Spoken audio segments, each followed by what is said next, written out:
नमस्कार मित्रों, मैं फूलचंद झाझड़िया अपने YouTube चैनल कानूनी नज़रिया पर आपका हार्दिक स्वागत करता हूं। आज हम कानूनी विषय पर चर्चा के क्रम में ये देखेंगे कि विवाह के बाद 1 साल के भीतर तलाक का आवेदन न्यायालय में प्रस्तुत नहीं किया जा सकता। इसके बारे में कानून की स्थिति किस प्रकार है और क्या है। तो सबसे पहले हम देखेंगे हिंदू विवाह अधिनियम 1955।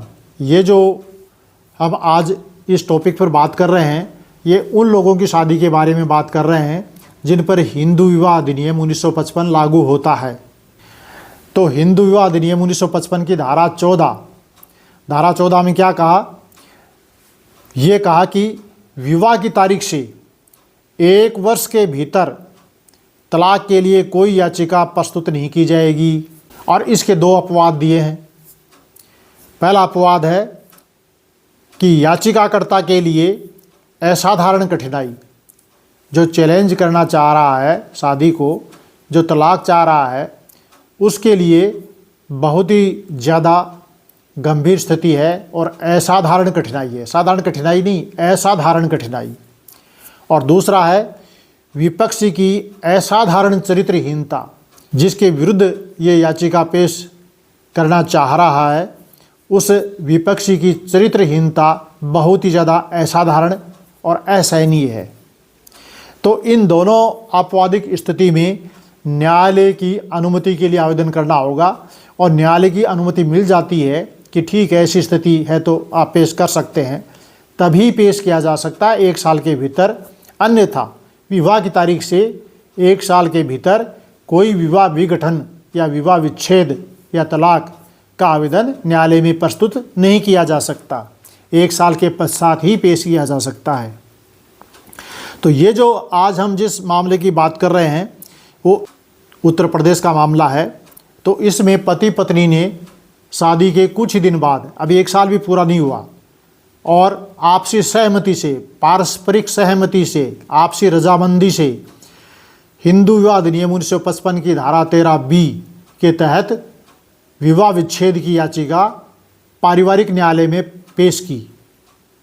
तलाक लेने के लिए, विवाह को विघटित करने के लिए, विवाह का विच्छेद करने के लिए धारा 13B के तहत पारस्परिक सहमति से तलाक की याचिका प्रस्तुत की, जो विवाह के 1 वर्ष के भीतर 1 साल पूरा होने से पहले ही पेश कर दी। तो पारिवारिक न्यायालय सहारनपुर में पेश की गई थी। तो कोर्ट ने क्या कहा? उन्होंने कहा कि 13B की याचिका आगे चलने योग्य नहीं है। क्यों? क्योंकि ये हिंदू विवाह अधिनियम 1955 की धारा 14 के अनुसार 1 साल की अवधि पूरी होने से पहले ही पेश कर दी गई है। इसलिए फैमिली कोर्ट ने धारा 13B की इस याचिका को इसी आधार पर खारिज कर दिया कि 1 वर्ष की अवधि अभी समाप्त नहीं हुई। तो पक्षकार ऑनरेबल इलाहाबाद हाई कोर्ट के समक्ष फैमिली कोर्ट के ऑर्डर को चुनौती देते हुए अपील में गए। तो इस पर ऑनरेबल इलाहाबाद हाई कोर्ट ने अपील पर सुनवाई की और अपील को खारिज कर दिया तथा फैमिली कोर्ट सहारनपुर का जो नीचे का आदेश था, उस आदेश को बिल्कुल सही माना। ये तो दोनों पक्षों ने आपसी राजीनामा से, आपसी रजामंदी से, पारस्परिक सहमति से तलाक के लिए आवेदन किया है। इसमें असाधारण कठिनाई या असाधारण चरित्रहीनता की बात है ही नहीं, और अपवाद केवल ये 2 ही हैं। इसलिए पारस्परिक सहमति से, रजामंदी से जो धारा 13B हिंदू विवाह अधिनियम के तहत विवाह विच्छेद की याचिका प्रस्तुत की और नीचे की फैमिली कोर्ट सहारनपुर ने इनकी याचिका 1 साल पूरी न होने के कारण जो खारिज कर दी, वो आदेश पूर्णतया उचित है। उस आदेश में हस्तक्षेप करने का कोई कारण व आधार नहीं है। और ऑनरेबल इलाहाबाद हाई कोर्ट ने इसी आधार पर अपील को खारिज करते हुए कहा कि जब 1 साल पूरी हो जाए उसके बाद इनके लिए ओपन है, ये चाहें तो बाद में तलाक की याचिका, विवाह विच्छेद की याचिका फैमिली कोर्ट में प्रस्तुत कर सकते हैं नए सिरे से। तो ऑनरेबल इलाहाबाद हाई कोर्ट के समक्ष ये मामला कौन सा था? तो ये मामला था फर्स्ट अपील डिफेक्टिव नंबर 12/2025। और इसका फैसला कब हुआ? इसका फैसला हुआ 15 जनवरी 2025 को।